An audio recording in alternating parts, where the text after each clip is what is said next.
Hello అండి. అందరూ ఎలా ఉన్నారు? నేనైతే చాలా బాగున్నాను. మీరందరూ కూడా బాగుండాలని మనస్ఫూర్తిగా అయితే కోరుకుంటున్నాను. Welcome back to my channel Nikki daily vlogs.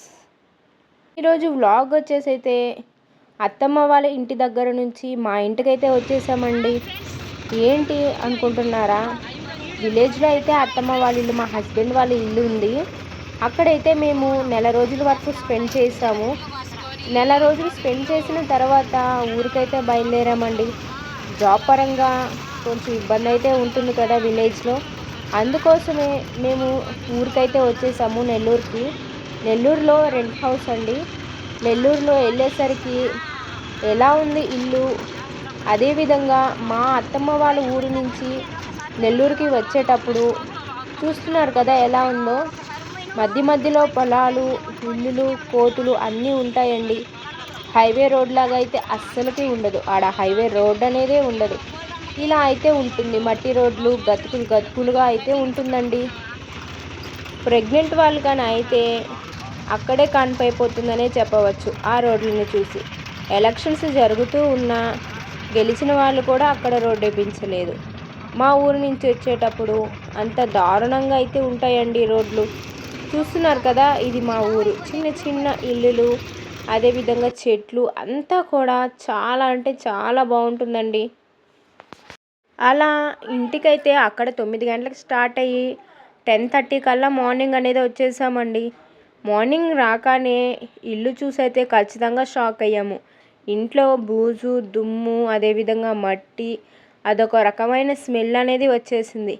దానితో ఇద్దరు పిల్లల్ని చూసుకుంటూ అత్తమ్మ నేను ఇల్లంతా కూడా నీట్గా అనేది సర్దేశాం. ఇల్లంతా కూడా కడగడం, అదేవిధంగా బూజులు కొట్టడం అన్నీ అత్తమ్మ అయితే చేసేశారు. నేనైతే పిల్లల్ని చూసుకుంటూ అన్నం వండడం, కూర చేయడం అన్నీ అయితే అయిపోయాయండి. ఇదంతా అవ్వడానికైతే 3 అయితే అయిపోయింది. 3 గంటల తర్వాత ఎలా ఉంటుంది రొటీన్ తెలిసిందే కదా. టీ పెట్టుకొని తాగడం, ఇల్లంతా మళ్ళీ చిమ్ముకోవడం, పిల్లలకి స్నానం చేపించడం, ఇలా మొత్తం జరిగింది. ఇద్దరు పిల్లల్ని పెట్టుకొని ఇదంతా చేసుకోవడానికి చాలా కష్టపడ్డాను. రోజు కూడా చేస్తూ ఉంటే అలవాటైపోతూ ఉంటుంది. అదేవిధంగా ఈవినింగ్ అయిపోయేసరికి చాలా సింపుల్గా అయితే అయిపోతుంది. ఈ పనులన్నీ చేసే లోపలికైతే బాడీ పెయిన్స్ అయితే వచ్చేసాయండి. చాలా సింపుల్గా అయిపోతుంది అని వెజిటేబుల్ రైస్ అయితే చేసేసాను. ఎలా చేశాను, ప్రాసెస్ ఏంటి అనేది కూడా మీరే చూడండి. ఇద్దరు మనుషులకైతే నేను చేశాను. మాకు నా హస్బెండ్కి అయితే చేశానండి. అదేవిధంగా ఎగ్స్ కూడా ఉడకపెట్టేసాను. చాలా సింపుల్గా అయితే సింపుల్ టేస్టీ రెసిపీ అండి. పిల్లలు కూడా తింటారు. అదేవిధంగా టైం లేనప్పుడు కూడా ఇలా సింపుల్గా చేసుకోండి. సూపర్ టేస్టీగా అయితే ఉంటుంది. ప్రాసెస్ ఏందో చూసేద్దామండి. ఆ ప్రాసెస్ చూస్తూ కూడా ఒక సాంగ్ అయితే పాడదామండి. అది పెళ్ళి కాని వారికి, పెళ్ళి అయిన వారికి ఇది జస్ట్ ఫన్ అండి. పెళ్ళి కానివారు అమ్మాయిలు పాడే పాటలు. మనసు పడే మొగుడొస్తాడని ఊరంతా మెరిసింది, మనసు పడే మదిలో సందడి మేళాలై మోగింది, నీకు నాకు రాసుంది లేని హరిలో రంగా హరి బాగుంది బాజా బాజంతీరి. పెళ్ళి కాని అమ్మాయిలు, కాలేజీలో ఉండే అమ్మాయిలు ఇలాంటి పాటలు పాడతారు. పెళ్ళైన వాళ్ళైతే పాటలు పాడే విధం వచ్చి, పొరుగింటి మంగళగౌరి వేసుకున్న గొలుసు చూడు, పొరుగింటి అమ్మగారి కాసుల పేరు చూడు, ఇరుగు పొరుగు వారు భలే బాగుపడ్డారు, టీవీ గట్రా కొనుక్కున్నారు, నాకు భలే ఎవరు ఉన్నారు, మన బతికేమో ఇలా తగలబడింది, ఎక్కడ వేసిన గొంగలి అక్కడే ఉంది. పెళ్ళైన ఆడవారు ఖచ్చితంగా హస్బెండ్ వచ్చేటప్పటికి ఆఫీస్ నుంచి ఇలా అయితే పాడతారు. సాంగ్స్ అయితే నాకు అంతగా రావండి. జస్ట్ ఫన్ కోసం అయితే నేను ఇలా పాడాను. పెళ్ళి కాని వాళ్ళు అలా, పెళ్ళైన వాళ్ళు ఇలా. పెళ్ళైన అమ్మాయిలకి పెళ్ళి అవ్వడం తర్వాత జాబా లేకపోతే పిల్లలనే ఇస్తాం.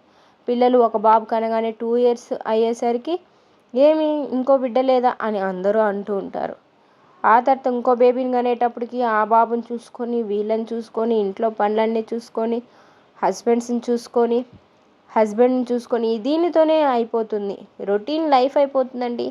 మార్నింగ్ 5కి లేవటం, ఇంట్లో పనులన్నీ చేసుకోవడం, పిల్లల్ని స్నానం చేయించడం, అదేవిధంగా స్కూల్కి వెళ్ళే పిల్లలైతే స్కూల్కి వెళ్ళడం, ఆఫీస్కి వెళ్ళే హస్బెండ్స్ అయితే ఆఫీస్కి వెళ్ళడం.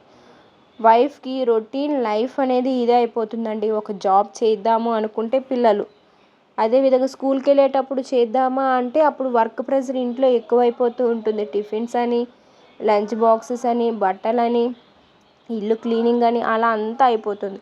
ఇంకెప్పుడండి ఆడవాళ్ళు సంతోషంగా ఉండటం?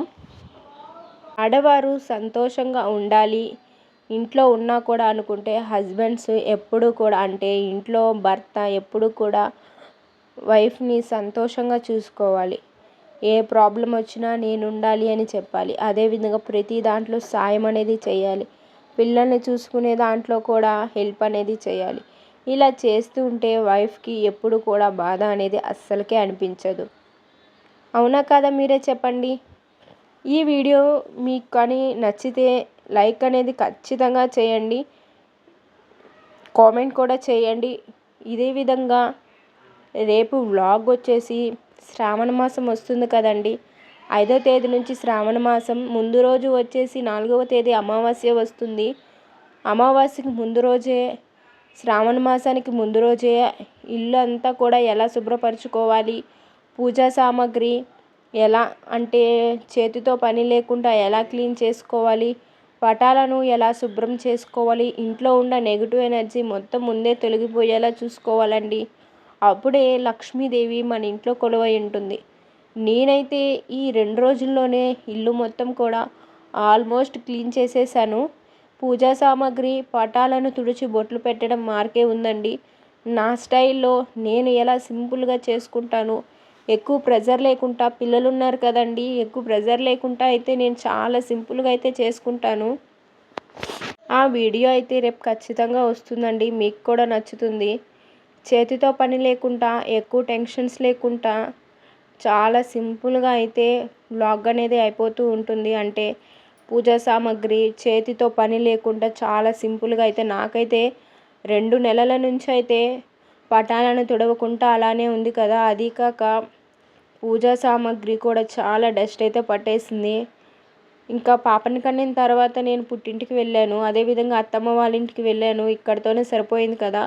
ఇంటికి వచ్చి చూసేసరికి చాలా దారుణంగా అయితే ఉంది. నిన్నైతే ఇల్లు మొత్తం క్లీనింగ్ బూజు అయితే కొట్టేశాము. ఈరోజైతే బయట వాకిలంతా శుభ్రంగా తుడిచేసి ముగ్గులైతే పెట్టానండి. పెట్టి ఈరోజు వ్లాగ్ వచ్చేసి ఇంట్లో నెగిటివ్ ఎనర్జీ ఎలా తొలగిపోతుంది ఏంటి అనేది కూడా ఈవినింగ్ ఖచ్చితంగా వ్లాగ్ అనేది షేర్ చేస్తానండి. మా ఛానల్ కానీ మీకు కానీ నచ్చితే ఖచ్చితంగా సబ్స్క్రైబ్ చేసుకోవడం, బెల్ ఐకాన్ని క్లిక్ చేయండి. అదేవిధంగా మా నోటిఫికేషన్ అనేది కూడా మీ దాకా వస్తుంది.